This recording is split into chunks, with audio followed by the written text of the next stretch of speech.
All right, so today we're gonna take a look at rigging the Green Chile Adventure Gear Uprising soft rack.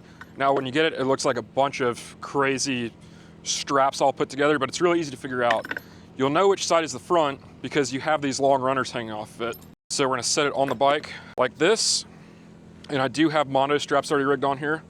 And then in the back over here, you've got two little short straps that go to these bumpers, and we're just gonna run them down through whatever you've got on the back rack. It's universal, so doesn't matter if this is a KTM, a BMW, we're just gonna thread it through, and this will be our first point that it connects to. And then we'll take the same thing on the other side, run it down and through, clean this up a little bit. There we go. And these long runners are always gonna go down here to either the subframe, or I usually use a passenger peg mount, and they run back up to these top bumpers. And you just feed it through the buckle, and we're gonna leave it all a little bit loose right now. So then you've got the other side, we're gonna do the same thing.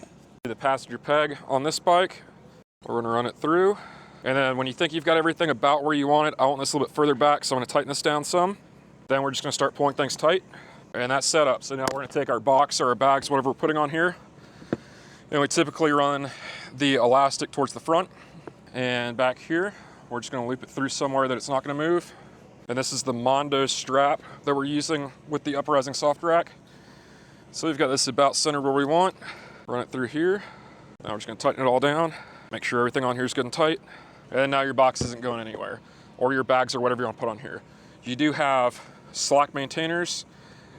Typically, you're just going to shorten these if you're gonna run the same gear all the time, but you just feed it through here about 3 times, and that's not going anywhere. It looks kind of loose, but it's not gonna go anywhere. So anyway, that's a really quick way to rig up the Uprising soft rack and the Mondo straps on essentially any bike. These are universal kits.